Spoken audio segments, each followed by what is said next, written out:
Ikatlo, inihiling sa atin ng Panginoon na huwag na tayong lumingon ng lingon. Wala po akong masyadong alam sa pag-asaka, bagamat magsasaka ang aking ama. Pero simplihan na lang natin yung sinasabi dito ng Panginoon. When we are moving forward, kapag tayo sumusulong, abay, walang mangyayari sa atin. Hindi tayo kaagad-agad at hindi tayo maayos na makapupunta sa direksyon na tinatahak natin sa lugar na gusto nating puntahan kung lingon tayo ng lingon sa likod o kaya sa side, sa tagliran, kahit saan.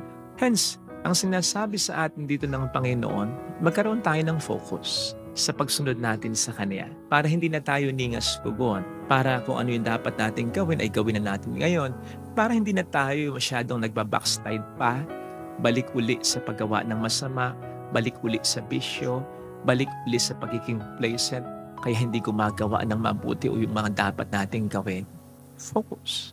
Hindi po ba kayo nagtataka kung bakit marami naman sa atin dito ang nagsisimba naman, nagmamahal naman, nagsasakripisyo, gumagawa naman ng mabuti, pero hindi pa handang mamatay o kung sakali ay hindi sigurado kung sa langit ang diretsyo.